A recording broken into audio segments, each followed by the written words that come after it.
Alléluia. Amen. Dieu nous bénisse.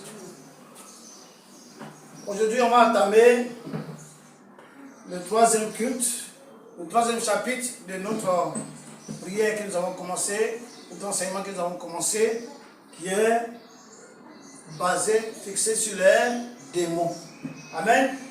Donc, la première que nous avons vue, on avait vu les démons. Qu'est-ce que c'est les démons? Amen. Nous avons vu que le mot démon, dans le mot démon, il y a plusieurs. Voilà. Il y a les anges déchus, il y a les esprits impurs, tout ça, on appelle ça démons. Donc, les anges de Dieu, les anges déchus, ne sont pas des démons. Amen. Les gens font toujours la confusion. Ils ne sont pas des démons. Donc, il y a les démons et les anges déchus. Amen. Après, nous avons vu les principaux domaines d'action des démons dans la vie d'un homme. Amen. Dans la vie des hommes. Donc, aujourd'hui, c'est le troisième. C'est comment les démons entrent dans l'homme.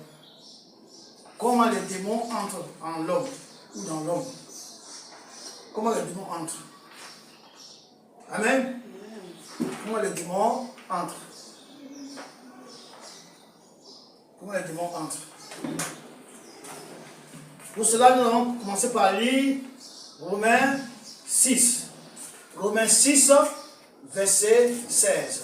Romains 6, verset 16. Amen. Romains 6, verset 16. La parole.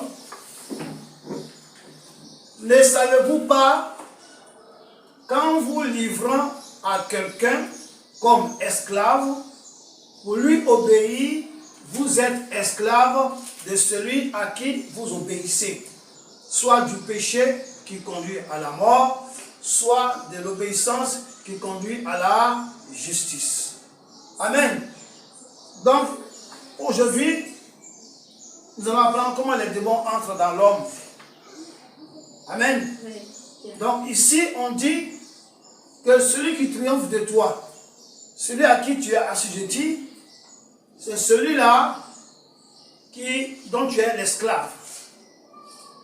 Donc, soit tu es l'esclave du péché, l'esclave des démons, l'esclave de Satan, ou alors que tu es l'esclave de Jésus. Amen. Ou tu es l'esclave qui conduit à la justice, l'obéissance. Quelqu'un qui est dans l'obéissance, qui conduit à la justice, c'est vraiment difficile que les démons prennent sa vie et fassent de sa vie une résidence. Et par ricochet, fassent de lui un esclave. Amen. Donc, dans cette vie, il y a deux sortes d'esclaves. Il y a des gens qui sont esclaves du mal. Amen.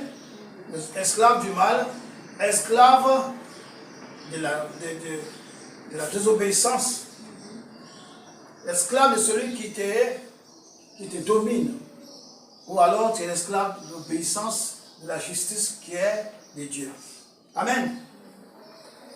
Donc tous ceux qui sont esclaves, qui sont désobéissants et qui sont esclaves de ceux qui les dominent, ces personnes-là, leur vie est exposée à la domination des démons.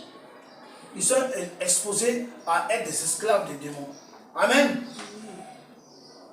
Donc, les démons, ils ont plusieurs manières, plusieurs chemins, plusieurs portes par lesquelles ils passent pour entrer dans la vie de quelqu'un. Amen. Amen. Les démons entrent par l'homme, par l'occultisme, premièrement. L'occultisme, les démons rentrent dans l'homme, par l'occultisme, dans la famille. Donc, la première attaque des démons commence dans la famille. Si cette famille est une famille qui obéit à des entités maléfiques, à des entités démoniaques ou sataniques, ces personnes-là ont leur vie exposée aux démons. Ces personnes-là ont leur corps exposé à être des habitations des démons. Amen. l'occultisme dans la famille. Toute chose commence par la famille. Vous voyez que le premier péché dans le jardin d'Éden a commencé par la famille, a commencé par le couple Adam et Ève. Le diable attaque premièrement dans la vie des hommes la famille. C'est son premier endroit de chasse pour rendre les gens esclaves. Rendre les gens des familles, des foyers esclaves. Alors, il vient se substituer à Dieu. Il envoie ses démons pour se substituer à Dieu, pour se faire passer pour des dieux. Amen. On va lire Exode 20, versets 4 à 5. Exode 20, versets 4 à 5. Exode 20, versets 4 à 5. J'ai lu la parole. L'Éternel dit à Moïse. C'est ça, hein? Non, Exode 20. Exode 20. Exode 20, 4 à 5.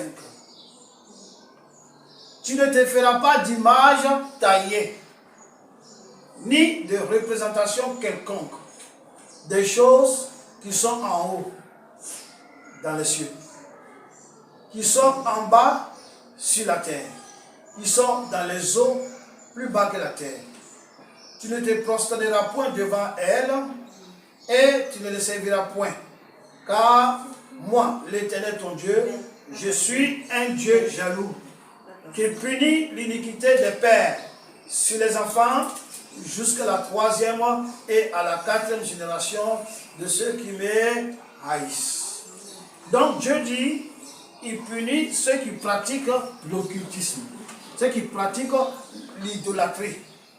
Et non seulement il les punit, mais il punit leur descendance jusqu'à la 3e, la 4e génération. Il punit ça. Ça veut dire que la punition de Dieu, ce n'est pas qu'il vient vous tuer. Ça veut dire que la punition de Dieu est que Dieu ne vous assiste plus. Dieu n'est plus avec toi. Dieu ne tient pas compte maintenant de toi. Quand l'ennemi vient, Dieu il regarde, il ne fait rien. Et Dieu permet à l'ennemi de te frapper. Dieu permet à l'ennemi de te punir. Toi, ta descendance, jusqu'à la 3e ou 4e génération. C'est très dangereux. Amen.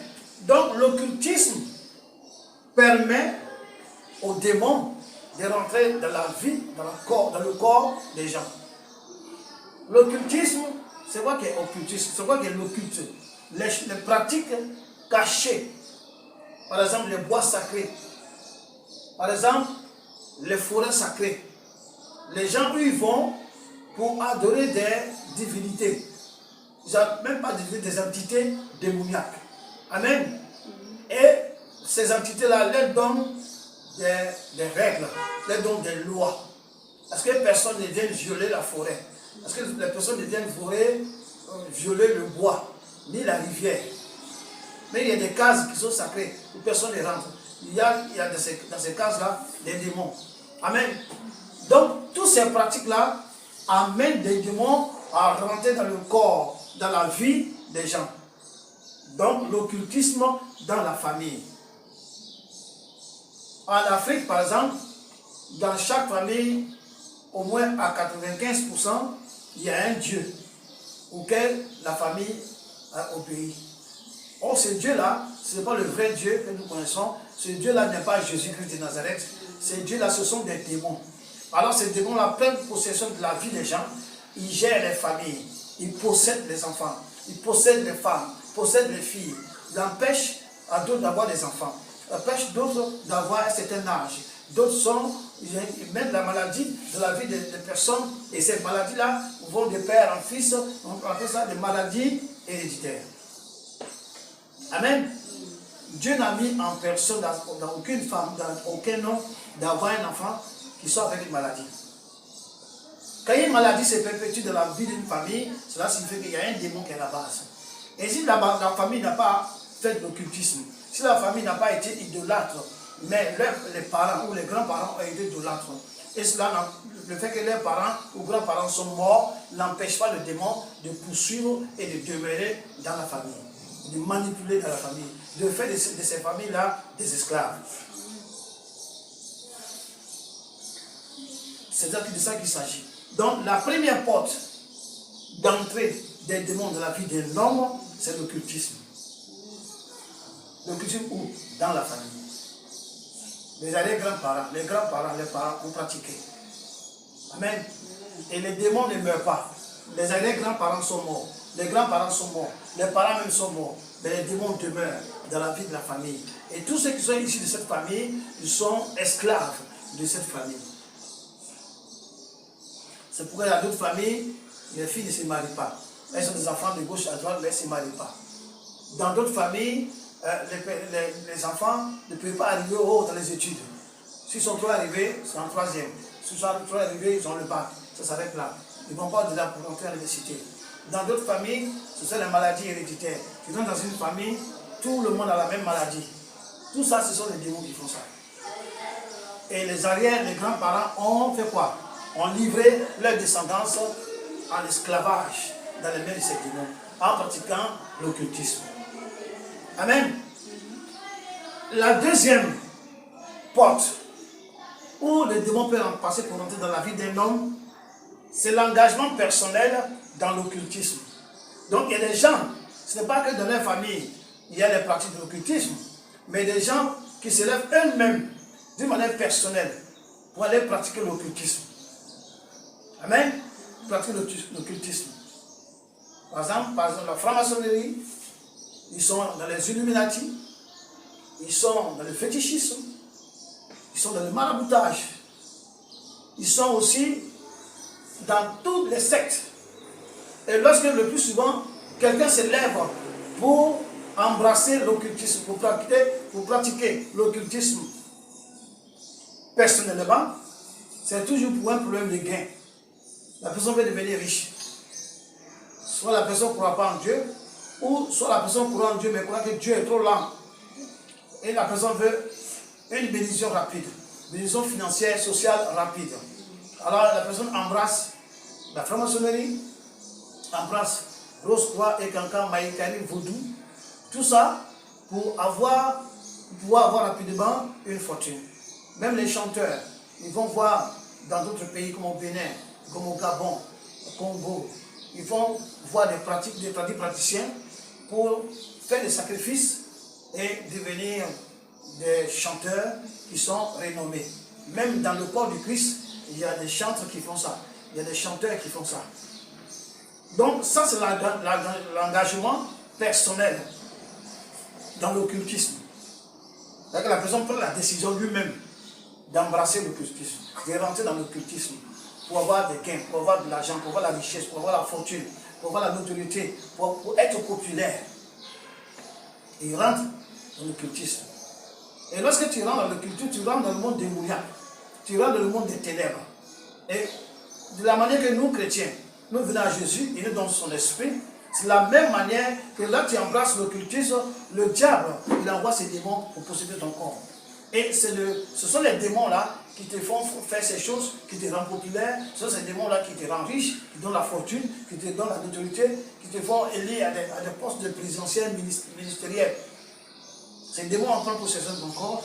Et tu sais que le démon ou le diable, quand il te fait ces choses, lui, il a une contrepartie. Tu dois faire quelque chose pour ce qu'il te fait. Et cela va, avec le temps, tu vas te rendre compte que tu deviens esclave. Parce que dans un premier temps, tu seras heureux de faire ça parce que tu vas devenir riche. Tu seras heureux de faire ça parce que tu seras connu. Mais avec le temps, le Dieu va te demander davantage. Ça va même aller jusqu'à te demander le sang humain. Amen. C'est-à-dire au départ, on va te demander un mouton, un cabri. Après, on va te demander un bœuf. Tout ça, tu trouves normal, tu peux acheter un bœuf. Mais à ce moment, on va te demander le sang. Le diable se pourrait faire. Il n'est jamais rassasié. Il n'est jamais satisfait. Au fur et à mesure qu'il te donne, il te réclame. Lui, il veut les armes. Mais si au départ, dès le départ, tu viens, on te dit qu'il faut donner une personne, tu vas courir. On te dit de donner un mouton. Mais le mouton, c'est rien. Tu dis, ah, c'est ça. Mais je donne le mouton, il devient riche. Après, on te dit, il faut donner un bœuf. Oh, mais bœuf, c'est quoi? Ça, c'est bien. Tu donnes le bœuf, tu deviens riche. Je vais rester au moment où on t'a demandé, donne-nous un homme. Amen. C'est là que commence le problème. C'est là que commence le regret. Là commence la tristesse. C'est là que commencent les angoisses. Lorsque la personne est seule dans la maison, elle est seule dans sa chambre. Lorsqu'il est seul, les démons le persécutent. Les démons le chicotent. Parce qu'ils sont pressés. Ils veulent que tu envoies le sacrifice rapidement. Au moment que toi tu réfléchis, eux viennent te harceler. Tu n'es pas heureux. Mais quand tu sors, tu rentres dans une voiture luxueuse. Tout le monde t'envie. Tout le monde veut voir. Ah, je veux être comme celui-là. Il est riche. Lorsque tu sors à la télé, ah, je vais être comme cette vedette-là. Vraiment, je vais être comme lui. Lorsque tu vois quelqu'un chanter, qui est connu dans le monde entier, tu dis, ah, vraiment, je vais être comme... Mais tu ne sais pas, cette personne-là, lorsqu'elle est seule, lorsqu'elle est dans la maison, lorsqu'elle est dans la chambre, lorsqu'elle est assise seule, les démons matraquent cette personne, les démons persécutent cette personne, les démons rendent la vie de cette personne invivable. Il y a d'autres personnes qui vont voir même les démons et les démons leur disent qu'on va te donner la richesse, mais ta richesse, là, ta famille ne va pas bénéficier de cela. On va te donner la richesse, mais la richesse, toi-même, tu ne vas pas manger ça. Tu vas être généreux, tu vas partager aux gens, mais toi-même, tu ne vas pas utiliser ça pour t'habiller. Donc, c'est vrai que des fois, tu vois des gens qui sont multimilliardaires, mais tu vois, ils sont en tapette, tu vois, ils ont des habits froissés, tu vois, ils sont dans les vieilles voitures, mais le gars est multimilliardaire, il peut s'acheter même des limousines, mais il ne fait pas. Parce que dans le pacte qu'ils ont tissé, il a dit que lui, il ne doit pas prendre cet argent, il ne doit pas se servir de cet argent. Il doit donner aux gens pour qu'on puisse le connaître, pour qu'il soit reconnu comme un homme bienfaiteur. Mais lui-même, il ne doit pas donner, ne pas bénéficier. Amen. D'autres personnes ont dit, oui, c'est ta famille. Tu es riche, mais ta famille ne doit pas bénéficier. Tu es multimilliardaire, mais tes enfants sont renvoyés de l'école. Parce qu'ils ne peuvent pas payer les cahiers, ils ne peuvent pas payer les frais d'école. Tu es riche, tu es milliardaire, ta femme est sale. Ta femme prend des haillons, des friperies. Tu es riche, tu es milliardaire, chez toi là-bas, on coupe de l'eau, on coupe le courant. Les gens n'arrivent pas à comprendre. C'est tous ces pactes. Ça, c'est l'engagement personnel dans le cultisme pour un gain. On va dire Exode 20. Toujours. Non, pardon. On va dire Deutéronome 18. Deutéronome 18. Deutéronome 18. Verset 10 à 12. Deutéronome 18, verset 10 à 12. Donc, on dit, Dieu dit qu'on ne trouve chez toi personne qui fasse passer son fils ou sa fille par le feu. Personne qui exerce le métier de devin, d'astrologue, augure, magicien, d'enchanteur. Personne qui consulte ceux qui évoquent les esprits ou disent la bonne aventure. Personne qui interroge les morts. Car quiconque fait ces choses est en abomination à l'Éternel. Et c'est à cause de ces abominations que l'Éternel, ton Dieu, va chasser ces nations devant toi. Amen. Donc, tout ce que je viens de dire, le sacrifice humain, les gens qui donnent leurs enfants en sacrifice, ils donnent leurs filles en sacrifice, c'est de ça qu'il parle ici. Qu'on ne trouve chez toi personne qui fasse passer son fils ou sa fille par le feu, par le sacrifice. Mais les gens le font, ils s'engagent personnellement dans le cultisme, et ils le font pour avoir de l'argent, pour être riche, pour être connu, pour être élu président de la République, pour être élu ministre, pour être appelé ministre, pour avoir le poste de député. Mais quand tu fais ces choses-là, Dieu n'est pas avec toi, tu deviens un esclave du diable. Les démons vont venir remplir ta vie. Amen. Les enchanteurs. On dit personne va consulter ceux qui évoquent les esprits. Toutes ces choses-là, qui évoquent les marabouts, ils évoquent les esprits. Lorsque tu vas voir un marabout, le marabout lui-même en tant que tel, il ne peut rien faire pour toi. Mais il y a un esprit qui est avec lui, qui travaille avec lui. C'est l'esprit-là qui va invoquer pour te donner la nouvelle que tu veux entendre, pour te donner les réflexions que tu veux entendre. Donc, tu consultes. Donc, en consultant le marabout, ce n'est pas seulement que tu consultes le marabout, mais tu consultes en même temps l'esprit qui est avec le marabout. Amen. Il dit les magiciens, le magicien des sorciers. Quand tu trouves chez toi un sorcier ou une sorcière, tous ces esprits-là ouvrent des portes aux démons et ces démons rendent ces personnes-là esclaves. Rendent ces personnes esclaves. Amen. On dit personne qui interroge les morts, donc la nécromancie. Que personne ne pratique la nécromancie. Les nécromanciens, ce sont les gens qui adorent les morts, qui adorent les squelettes, les têtes des personnes. Tu vois, chez eux, il y a la tête des gens, ils ont un hôtel, il y a une tête. Donc, ils adorent. Vous dites que nos morts, nos ancêtres sont ici. Il y a un endroit où tous les morts de la famille sont. Et à chaque fois, on va consulter la famille. Donc, c'est la nécromancie. Ils vont consulter les morts. Dieu dit, c'est interdit de consulter les morts. Amen. Dieu dit, toutes ces choses-là, il n'aime pas ça. Donc, c'est de l'abomination. Alors, quand tu pratiques toutes ces choses, les démons font de ta vie, font de ta famille une habitation. Vous devenez des esclaves de ces démons. Amen. Troisièmement, il y a aussi les influences prénatales. Les bébés. Les influences natales et prénatales. C'est-à-dire que quand la femme est enceinte, ou quand la femme est enceinte, ou quand l'enfant est déjà né, les bébés, par exemple, qui sont nés, sont très sensibles. Les bébés sont très sensibles. Amen. Ils sont très sensibles de quoi? De ce qu'on dit d'eux. Un bébé là, tu l'as dit, oh, cet enfant là, comment il est comme ça, il sait que c'est très mauvais. Il sera comme ça. Tout ce que tu dis, l'enfant est sensible dans cela. Et tout ce que tu prononces est envoyer des démons dans la vie de ce bébé-là. Qui est encore bébé, mais tout ce que tu prononces sur ce bébé-là, déjà, va amener à ouvrir des portes à des démons. Et les démons-là vont entrer dans la vie de l'enfant. Et l'enfant grandit avec des démons. Et l'enfant a un caractère bizarre, qui est différent des caractères de tous les enfants de la maison. Pourquoi? Parce que quand il était petit, il y a eu des paroles qui ont été prononcées sur lui. Et comme l'enfant est sensible, sa sensibilité ouvre des portes et les démons rentrent. Amen. Donc, il y a, comme je disais tout à l'heure, les influences prénatales, les pratiques malsaines pendant la grossesse. Amen. Il y a des gens qui sont enceintes, il y a des gens qui sont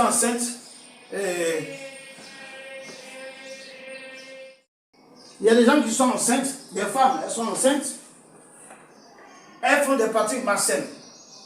Une femme qui est enceinte, qui va en boîte de nuit. Elle est enceinte, elle va en boîte de nuit. À partir de 1, 2, 3 mois, là où le ventre n'est pas encore bien sorti, elle va en boîte de nuit. Et nous savons que dans les boîtes de nuit, il y a des démons, il y a des esprits. Dans la boîte de nuit, il y a des esprits humains.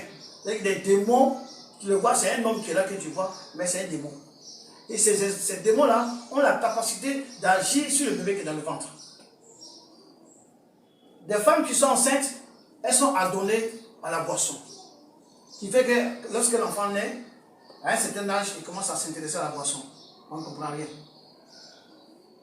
Amen. Elles sont dans la grossesse, elles portent des gris-gris pour porter le bébé qui est dans le ventre. Le bébé qui est dans le ventre, l'enfant que Dieu a mis dans son ventre. Est-ce que Dieu est incapable de s'occuper de l'enfant? Est-ce que Dieu est incapable de protéger l'enfant qui est dans le ventre de la femme? Qui a mis l'enfant? C'est Dieu qui a mis l'enfant dans son ventre. Mais la femme se dit que cet enfant-là, il faut qu'il soit protégé. Alors, qu'est-ce qu'elle fait? Elle va voir des marabouts, voir des féticheurs, on lui donne des cordes, amen, on lui donne des cordes, des lacets, et ils mettent sur les reins de l'enfant pour que l'enfant ne soit pas atteint. Ou si la femme est déjà enceinte, elle va chez le marabout ou le féticheur, lui donne des cordelettes, là, les cordes, elle met autour de ses reins. On dit que ça va protéger le bébé qui est dans le ventre. Ça va empêcher d'avoir une fausse couche. Ça va empêcher l'enfant de sortir. Le plus souvent, ces femmes-là, quand elles vont à l'hôpital ou accoucher, elles oublient d'allumer le fil. Et l'enfant est étouffé, il ne peut pas sortir.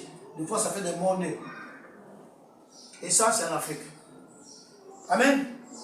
Pas seulement en Afrique, en Asie, partout. Amen. Ouais.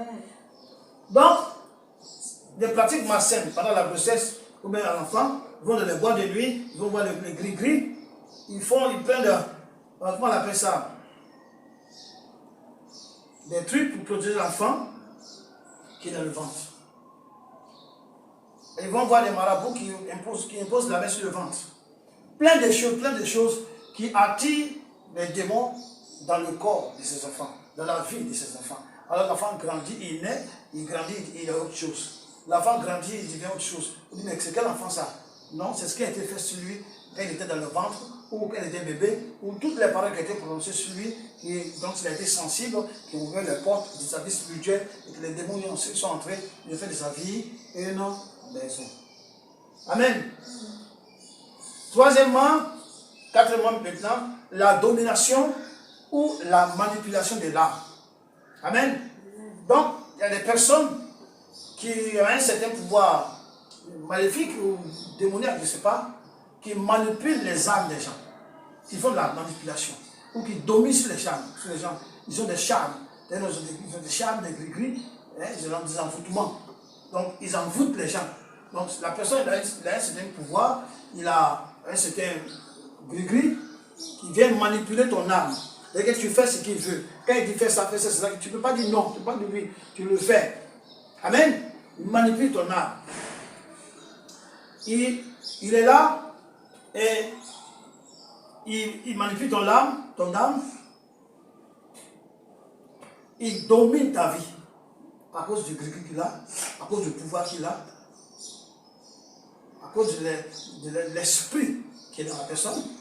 Beaucoup de femmes elles ont des charmes dans les yeux, et envoûtent les gens par les yeux, et sont possédées par des démons. Si tu rencontres une femme et que tu le pousses, elle va te dominer, elle va te manipuler.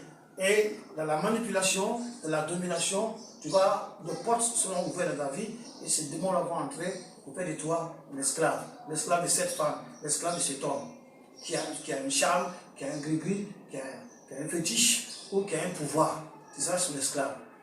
Et ça aussi, ça permet aux démons de rentrer dans la vie de la personne. Amen. Il y a aussi les gens à la naissance. Quand le bébé naît, les sages-femmes là, lorsque le bébé naît, elles prennent le cordon, elles font des incantations. Elles font de la manipulation avec le cordon ombilical de l'enfant. Elles font des incantations. Dans d'autres hôpitaux, lorsque l'enfant naît, on te remet le cordon ombilical. Dans certains hôpitaux, on ne te donne pas. Juste ça. Et si la femme qui t'a fait accoucher, qui a coupé le cordon, si c'est une sorcière, si c'est une femme qui a des mauvaises intentions, si c'est une femme mauvaise, elle va prendre le cordon de cet enfant-là, aller faire des incantations, aller faire des choses pour attirer vers elle tout ce qui est de bien comme richesse, comme possession qui appartient à l'enfant, attirer ça en elle. Mais comment elle peut le faire? Elle invoque un démon et c'est le démon qui va rentrer dans le corps de l'enfant pour faire toutes ces choses. Donc la manipulation du cordon ombilical. Amen. Ils font aussi, avec le cordon ombilical, des libations. Tout ça. Il y a aussi des libations pendant le rasage de l'enfant. Il y a des familles, il y a des endroits, quand le bébé naît, il faut le raser. Et il y a une période pour le raser. Je pense que c'est le 8e jour pour le raser. Et pour le raser, on dit des paroles. On dit des paroles. La femme qui va le raser, bien sûr, le monsieur qui va le raser, dit des paroles sur le bébé. Et on fait des incantations. On appelle les ancêtres de venir prendre possession de l'enfant. On appelle les ancêtres de garder la vie des enfants, vraiment de le garder, et afin que l'enfant soit toujours dans les bonnes dispositions, afin que l'enfant soit toujours écarté de la maladie. Ils pensent qu'en faisant ça, que les ancêtres ils peuvent faire quelque chose. Or, la Bible dit qu'on meurt une fois après quoi c'est le jugement. Donc, il n'y a pas d'ancêtre qui va venir veiller sur ton enfant. Il n'y a pas de grands-parents qui vont venir veiller sur ton enfant. Ce sont des démons, des esprits de mort. Alors, les gens ne savent pas. Ils font cela. Ils restent l'enfant et ils commencent à parler. Ils font des incantations. Ils parlent. Ils appellent l'esprit des grands-parents. Ce sont des démons qui viennent prendre possession du corps de l'enfant. Et plus tard, ils vont faire de ces enfants leurs esclaves. Les gens qui font les baptêmes, qui baptisent les bébés, que ce soit peut-être dans l'Église catholique, ou chez les musulmans, ou toute autre religion, et ils baptisent les bébés. Pendant le baptême du bébé, ils disent des choses. Amen. Et ces choses qu'ils disent là vont attirer des démons, des entités maléfiques et machiavéliques dans la vie de ces personnes. Et quand les enfants grandissent, ils grandissent avec des caractères bizarres. Ils ont des comportements bizarres. Ils sont possédés, ils sont esclaves de ces démons. Amen. Donc, c'est ça la domination de l'âme. Il y a aussi les paroles qu'ils utilisent, qui accompagnent ces cérémonies. Il y a des chants qu'ils utilisent qui accompagnent ces cérémonies. Et ces chants-là, c'est démoniaque. Ces chants ne sont pas inspirés de Dieu. Ils sont inspirés des esprits impurs, des démons. Et cela agit dans la vie de ce bébé qu'on rase ou qu'on baptise. Et même s'il y a des petits enfants à côté, ils peuvent, comment on appelle ça, dans la joie, dans la réjouissance, encaisser des démons. Amen. C'est pour cela que moi, la naissance de mes enfants, le Seigneur a dit que la lame ne touche pas leurs cheveux. Donc je ne rase pas les enfants, il ne faut pas de libération, il ne faut pas quoi que ce soit. Même les premiers bains, on dit que l'enfant doit faire son premier bain. Après combien de jours, on doit faire son premier bain. Pour faire le premier bain de l'enfant, il y a des femmes qui sont disposées, qui font ça. Il y a des femmes qui vont venir laver le bébé pour le premier bain. En lavant le bébé, si c'est une sorcière, elle prend tout ce que l'on a besoin de la vie de l'enfant. Ou alors si c'est une sorcière, elle peut même donner de l'eau à l'enfant à boire avec des incantations et même dépose des démons, de la sorcellerie de la vie de l'enfant qui vient de naître quand on doit laver. Tout ça là, ça fait entrer des démons dans la vie des gens. Les démons n'ont pas besoin que tu sois une grande personne pour rentrer en toi. Même tu es bébé, il rentre en toi. Même dans le ventre, tu es dans le ventre, il rentre en toi. Donc il y a des pratiques, plusieurs choses qu'on fait qui attirent ou les portes de démons et les démons rentrent dans nos vies. C'est pourquoi j'ai dit comment les démons rentrent dans la vie d'un homme. Amen.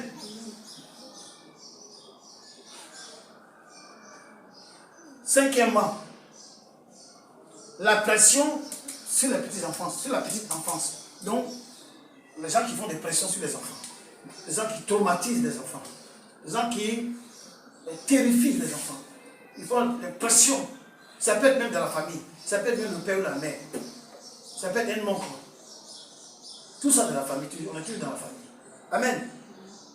Donc, ce qui peut terroriser l'enfant dans la famille, dans le foyer, les divisions dans la maison. Les divisions dans le foyer. L'enfant est dans la maison et les frères et sœurs ne s'entendent pas. Il y a toujours des bagarres. L'enfant est là dans la maison, la mère et le père, toujours dans la bagarre, violence, ils se battent. La maison, il n'y a pas de paix. Il y a des divisions dans la maison. Cet enfant va hériter d'un démon de ces pratiques-là. Un démon va rentrer dans la vie de cet enfant. Et quand l'enfant va grandir, il va reproduire les mêmes scènes qui se passaient dans le couple, dans le foyer, dans la maison de son père. Il va devenir violent. La plupart des gens qui frappent les femmes, qui battent les femmes, ils sont nés dans les familles où le père battait la mère. La plupart des filles qui sont violentes avec les hommes, la plupart du temps, dans la famille où elle est née, sa mère était plus forte que le père. La mère dominait son père. Et elle croit que ça, c'est une bonne chose. Et il y a un démon de domination qui vient prendre possession de la fille. Et lorsqu'elle grandit, elle est dans son foyer, elle va dominer son homme. Ce qui est tout à fait contraire de la parole de Dieu. Et si c'est un homme qui est dur, si c'est un dur gars, tu ne vas pas, parce qu'il ne va pas accepter d'être dominé. Et elle aussi, elle va persister à dominer la personne, pas parce que ça vient d'elle, mais elle est possédée. Depuis son enfance, dans la maison, elle voyait sa mère battre son père. Donc, non seulement elle a remarqué ça, ça l'a influencé et un démon est rentré en elle. Et lorsqu'elle grandit, elle reproduit les mêmes choses. Et si elle n'a pas la chance de tomber sur quelqu'un qui est faible, ça va continuer. Et si elle tombe sur quelqu'un qui est dur, il va bagarre. Tôt ou tard, ils vont se séparer. C'est comme ça. Donc, c'est les démons qui agissent dans la petite enfance, compte tenu de ce qui se fait dans la maison. Amen. Amen. Donc les divisions, les querelles, les bagarres dans la maison, et tout autre vice dans la maison, tout ce qui est dans la maison comme vice, comme vicieux, l'enfant est là, il voit. Amen. L'enfant est là, il voit. L'enfant grandit avec plein de choses. Par exemple, un couple qui sont dans une maison avec leurs enfants, l'enfant vient les surprendre dans le fauteuil en train de faire l'amour. L'enfant vient les surprendre dans la cuisine en train de faire l'amour. L'enfant vient les surprendre dans la douche en train de faire l'amour. L'enfant les surprend à tout moment en train de faire l'amour. L'enfant, en regardant ces choses, ça va développer cette sensibilité en lui qui va faire entrer un démon en lui, un démon vicieux. Quand il va grandir, il va vouloir faire ces choses avec sa femme. Ou quand elle va grandir, elle va demander à son homme de faire ces choses avec lui. Faire l'amour dans le jardin. Dans la propriété, il y a un jardin, on fait l'amour. Il y a une piscine, ils sont dans la piscine, ils font l'amour dans la piscine. L'enfant voit tout ça, tous ces vices-là. L'enfant voit, ça va inculquer envie de démons. Il va grandir, il va reproduire ça. Amen. Donc la première porte d'entrée des démons dans la vie d'un homme, ça commence par la maison. Amen. Donc les bagarres et les autres vices dans la famille. On va lire 1 Pierre 3. 1 Pierre 3.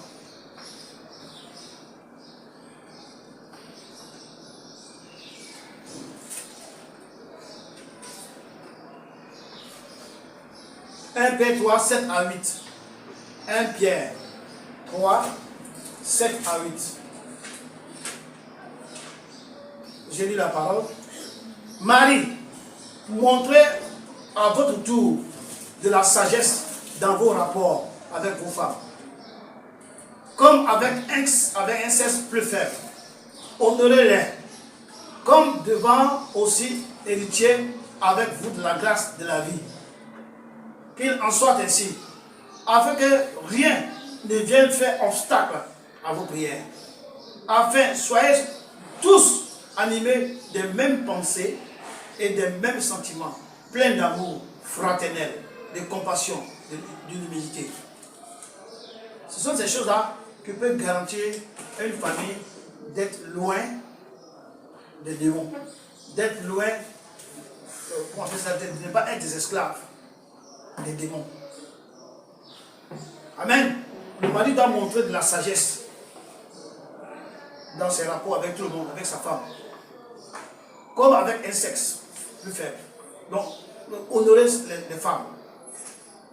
Amen. Comme devant aussi hériter avec vous la grâce de la vie. Donc, tout ce qu'elle dit, la Bible dit qu'il y ait l'amour, qu'il y ait l'humilité, qu'il y ait l'amour fraternel, qu'il y ait la compassion dans la maison. Ainsi, les enfants sont loin d'être contaminés, d'être possédés par des démons qui vont les influencer plus tard dans leur foyer ou dans leur vie.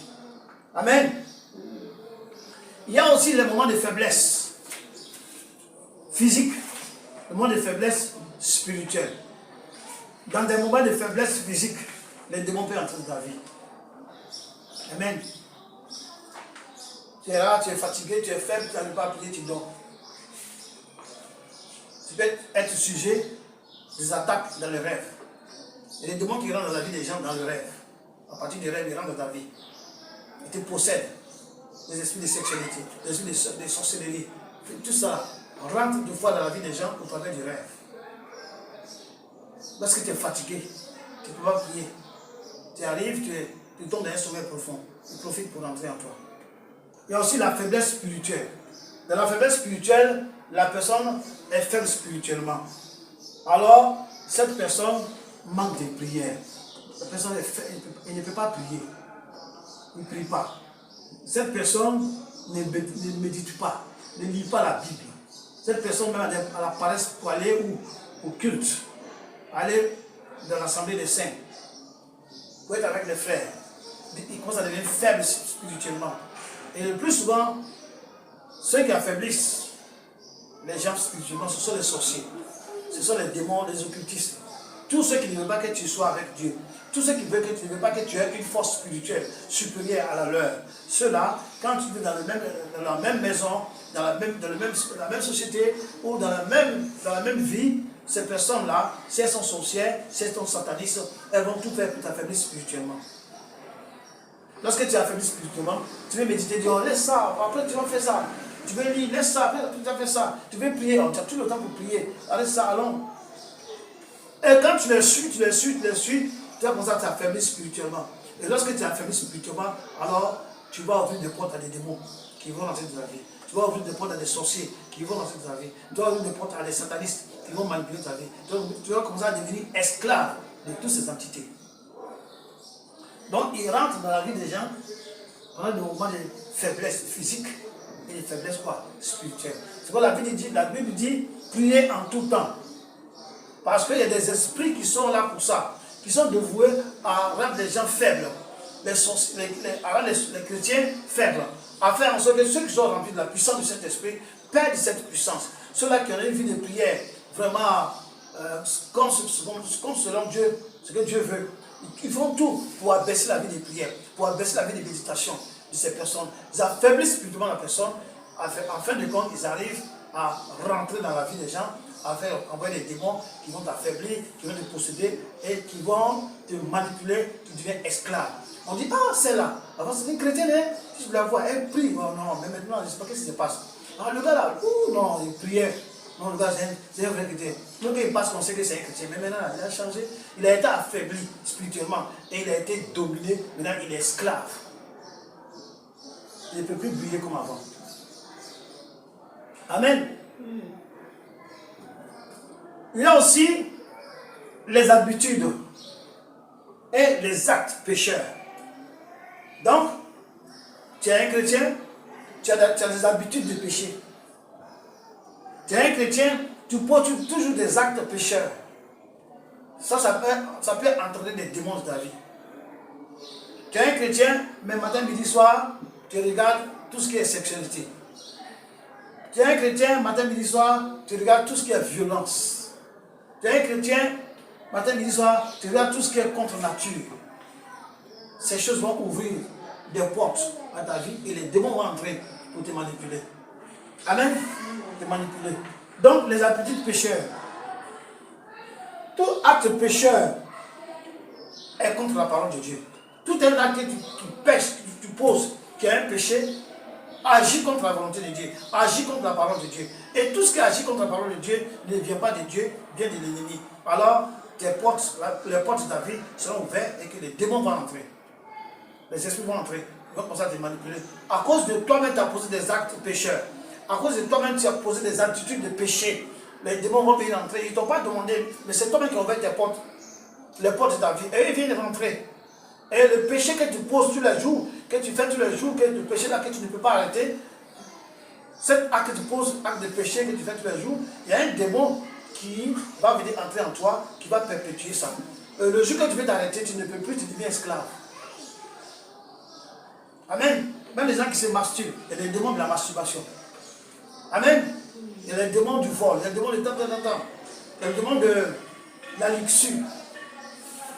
Donc tout ce que nous faisons, tout acte pécheur, tout acte qu'on pose que Dieu n'aime pas, qui ne vient pas de Dieu, alors cet acte-là est embrassé par les démons, par les divinités, et ils viennent rentrer dans ta vie, rentrer dans ton corps, dans ton âme, et tu deviens esclave. Tu ne peux plus t'en débarrasser. Amen. On va lire Matthieu 17, 20.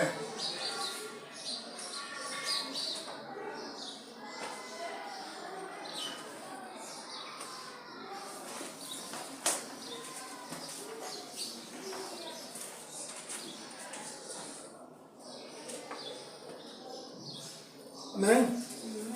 Donc, il dit, Matthieu 17, 20, c'est à cause de votre incrédulité, leur dit Jésus. Je vous le dis en vérité, si vous avez de la foi, comme un grain de sénévé, vous direz à cette montagne, transporte-toi d'ici, là, et elle se transporterait, rien de vous serait impossible. Amen. Dans cette incrédulité-là, il y a des démons de l'incrédulité. Il y a des personnes, tu vas beau l'expliquer, tu vas beau les placer la parole, ils ne comprennent rien. Ils croient, ils entendent, ils croient, ils disent ça c'est vrai. Mais ils n'appliquent pas, ils sont incrédules. L'incrédulité, ce n'est pas les païens. L'incrédulité, c'est dans la Bible, c'est dans la maison de Dieu. Ce sont l'assemblée de Dieu. Il y a plein d'incrédules. Et lorsque Jésus parlait aux disciples, les disciples n'étaient pas des païens. C'était des gens qui marchaient avec Jésus, qui marchaient avec Dieu. Et Jésus a dit que vous êtes incrédules. Bien vrai que vous soyez avec le Père, avec Jésus, le Créateur. Bien vrai que vous marchez avec lui. Vous voyez les miracles qu'il fait. Vous voyez sa manière de prêcher. Vous voyez les gens qui viennent apprendre les miracles qu'il fait. Mais vous ne croyez pas encore. Vous êtes des incrédules. L'incrédulité. Amen. On va lire 1 Jean 3, 4. 1 Jean 3, verset 4.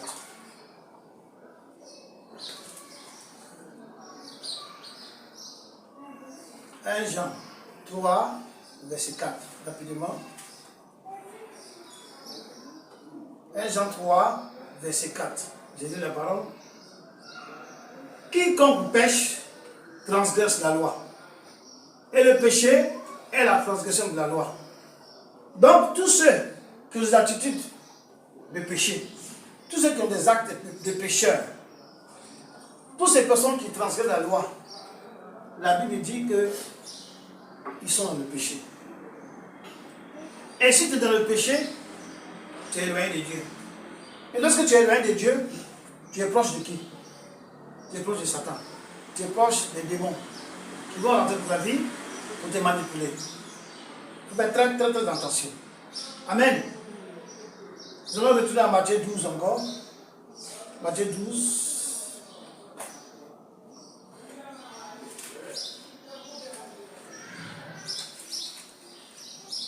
Matthieu 12, verset 43 à 45.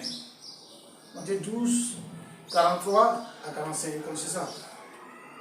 Le retour de l'esprit impur. C'est la parole. Lorsque l'esprit impur est sorti d'un homme, il va par des lieux arides, cherchant du repos, et il n'en trouve point. Alors il dit, je retournerai dans ma maison, d'où je suis sorti. Et quand il arrive, il la trouve vide, balayée, ornée. Il s'en va et il prend avec lui 7 autres démons, 7 autres esprits plus méchants que lui, et ils entrent dans la maison, s'y établissent, et la dernière condition de cet homme est pire que la première. Il en sera de même pour cette génération méchante. Donc, le Seigneur dit que celui duquel est sorti le péché, est sorti le démon, si tu persistes à poser des actes de pécheur, si tu persistes à avoir des attitudes pécheresses, la Bible dit, lorsque tu venais à Jésus, tu avais des esprits. Le Seigneur t'a délivré. Tu es délivré, tu es devenu pur. Ta vie devient une vie nouvelle. Mais si tu ne laisses pas, tu n'abandonnes pas les actes pécheurs, si tu n'abandonnes pas les attitudes pécheresses, si tu ne fais pas ça, le démon qui était parti, parce qu'il a été chassé par ton obéissance à la parole de Dieu, il a été chassé par la puissance de cet esprit. Toi, si tu ne demeures pas dans cette puissance, et que tu commences à faire encore poser des actes pécheresses, des attitudes pécheresses, le démon va revenir. Et lorsqu'il va revenir, il va revenir avec des démons plus méchants, des esprits plus méchants que lui. Amen. Des esprits plus méchants que lui. Il faut faire très attention. Très attention. On appelle ça le retour de l'esprit impur. C'est ça que Jésus parle. Donc, les actes pécheresses, les habitudes de péché font toujours ramener, nous faire ramener les esprits que nous avons perdus. Les esprits qui nous ont quittés. Ces esprits-là vont revenir. Amen. Vont revenir. Et lorsqu'ils vont revenir, alors notre vie de chrétienne, notre vie chrétienne sera autre chose. On ne va plus nous reconnaître. Si avant tu étais un voleur et tu es venu à Jésus, on a chassé l'esprit du vol. Et tu persistes à rester dans les actes de péché. Les actes de péché. Tu restes à rester dans les attitudes pécheresses. Lorsque le démon va revenir, il a dit, il était seul, comme on m'a chassé. Donc le démon qui te faisait voler va aller chercher maintenant le démon du mensonge. Le mensonge va venir s'ajouter à lui. Le mensonge va envoyer autre chose qui va s'ajouter à lui. On a déjà vu, la semaine passée, les principaux domaines. Donc, chaque démon, il va envoyer quelqu'un pour l'accompagner. Et ils seront 7. Plus celui qui était là, ça fait 8. La Bible dit que ce sera plus grave. Plus grave. Amen. C'était une femme qui aimait sortir avec les garçons. Quand l'esprit de publicité est parti, quand il revient, il va revenir l'esprit de prostitution. Il va venir l'esprit de la nymphomanie. Il va venir l'esprit, plein d'esprits. Tu vas voir que la fille est devenue autre chose. On appelle ça les actes de péché. Aussi, on a notre verset 8, verset 8, 8e partie, il y a aussi les personnes qui sont sans maîtrise. Une personne qui n'est pas sans maîtrise, il est exposé à avoir des démons rentrer dans sa vie. Il est exposé à avoir des entités rentrer dans son corps. Une personne qui n'est pas maîtresse d'elle-même. Une personne sans maîtrise de soi. Amen. Tu sors, il y a un petit quelque chose, tu demandes colère, tu commences à faire malade. Lorsque tu entends, tu es impulsif, tu ne te maîtrises pas. Tu vois une femme qui est nue, tu dis tu es excité, tu veux la draguer, tu veux coucher avec elle. Tu ne peux pas te maîtriser. Tu vois de l'argent, quelque part, tu sais pas savoir d'où à qui ça appartient, tu veux rapidement mettre ça dans ta poche. Tu n'es pas maîtrisé, tu ne te maîtrises pas. Tu n'as pas la maîtrise de soi. Mais s'il y a un danger, tu ne peux pas te maîtriser. Tu ne peux pas rester là puis voir de quoi il s'agit. Tu prends la tangente. Il y a des chrétiens qui ont peur. Or, la Bible dit que nous avons en nous une force, une puissance, un esprit, une personne qui est plus fort que la puissance qui est dans le monde, qui est plus fort que la personne qui est dans le monde, qui est plus fort que tout ce qui est dans le monde. Et la Bible dit que cette personne a déjà vécu le diable, a vécu toutes ces possibilités. Donc nous, en étant avec nous, nous marchons avec lui dans la victoire. Et nous sommes plus que vainqueurs. Comme ça a été écrit dans Romains 8, comment on appelle ça 8, 7, je crois. Non, Romains 8, verset 37. Amen. Nous sommes plus que vainqueurs. Il faut chercher Romains 8, verset 37, voici c'est ça. Nous sommes plus que vainqueurs.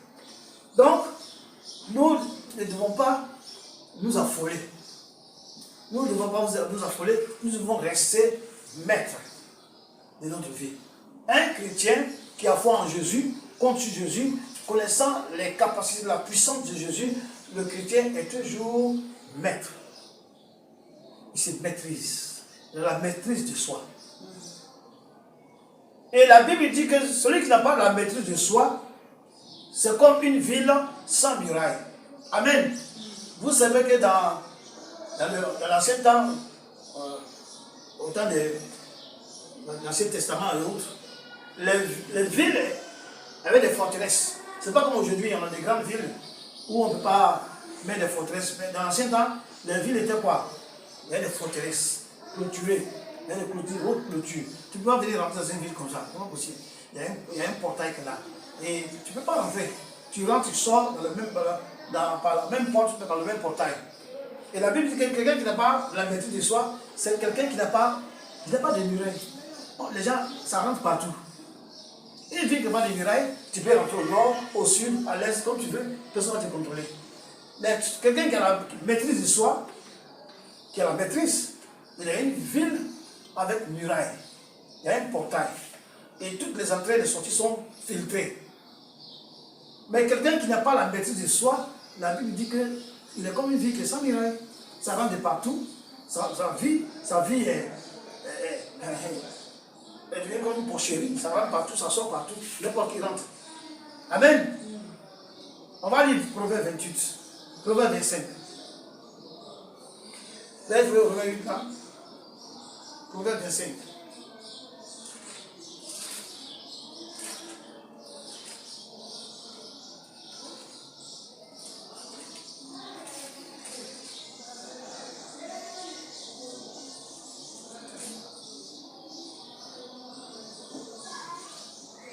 Voilà, c'est ça. C'est Romains 8, verset 37. Mais dans toutes ces choses, nous sommes plus que vainqueurs par celui qui nous a aimés. Amen. On va maintenant à Proverbe 25. Proverbe 25.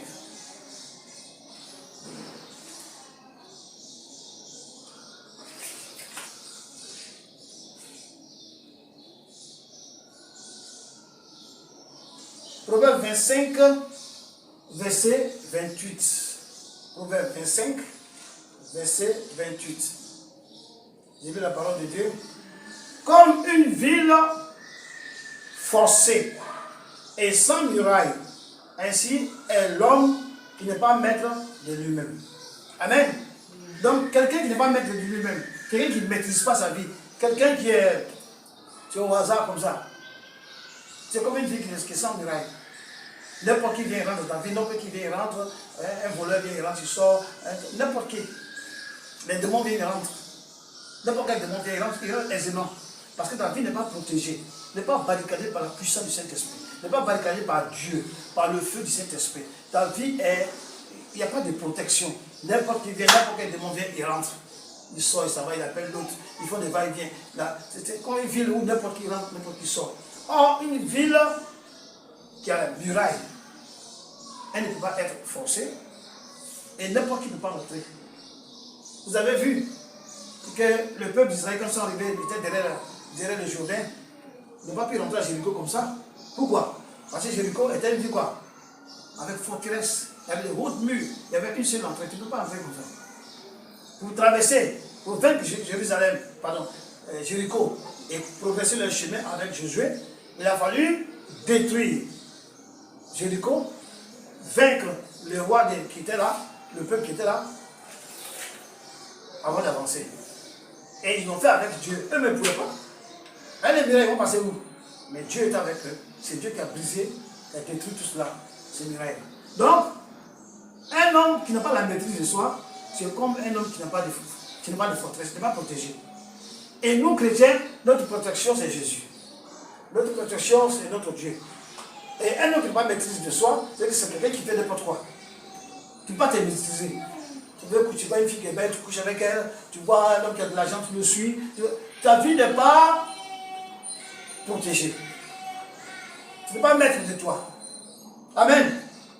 Et ça, c'est très dangereux. Oh, Dieu.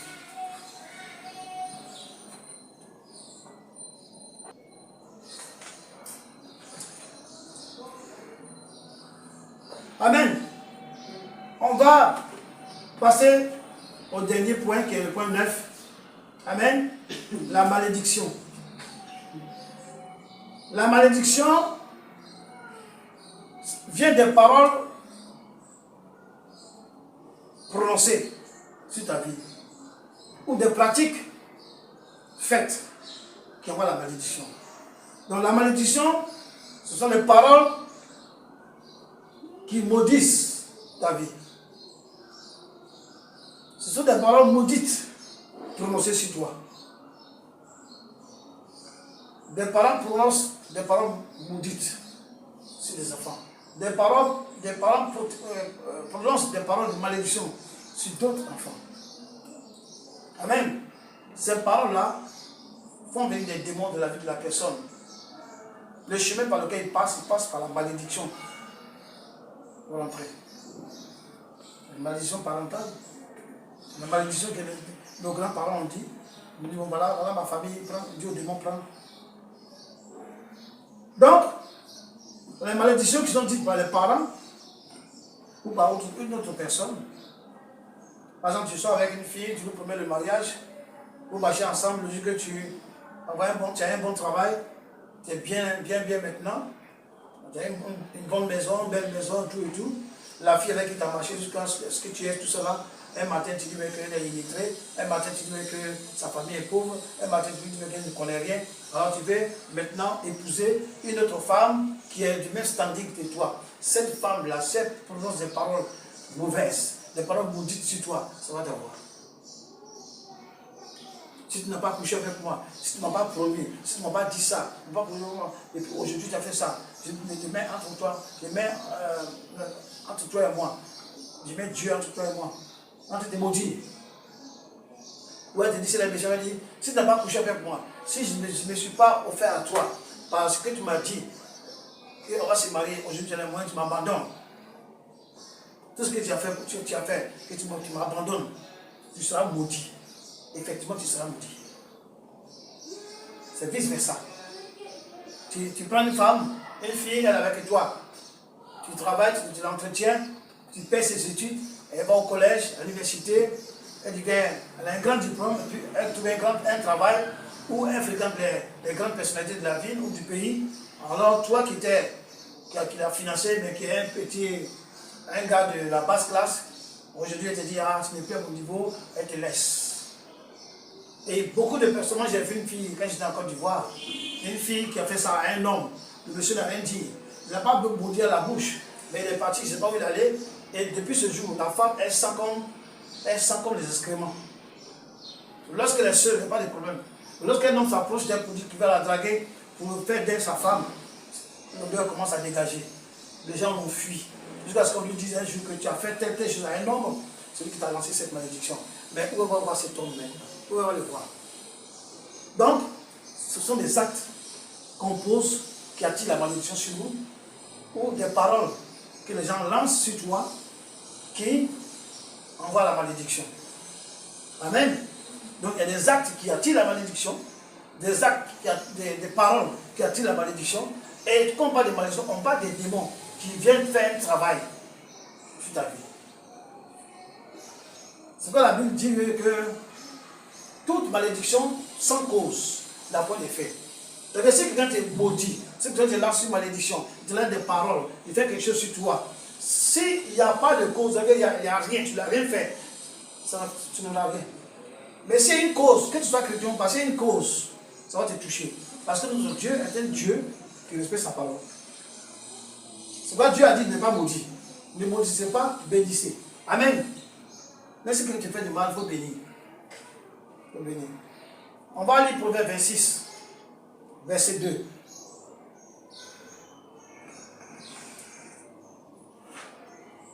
Comme l'oiseau s'échappe, comme l'hirondelle s'envole, ainsi la malédiction sans cause n'a point d'effet.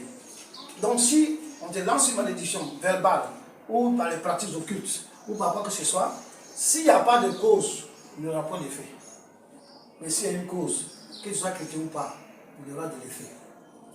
À moins que tu te repentes, tu ailles demander pardon à la personne, et puis tu te repens à Dieu, et tu cries à Dieu, tu vas laisser la malédiction.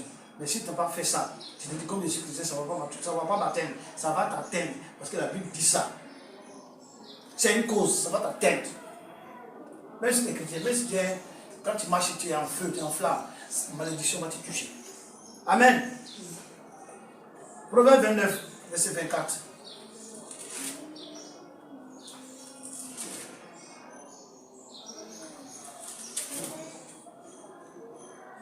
Proverbe 29, verset 24.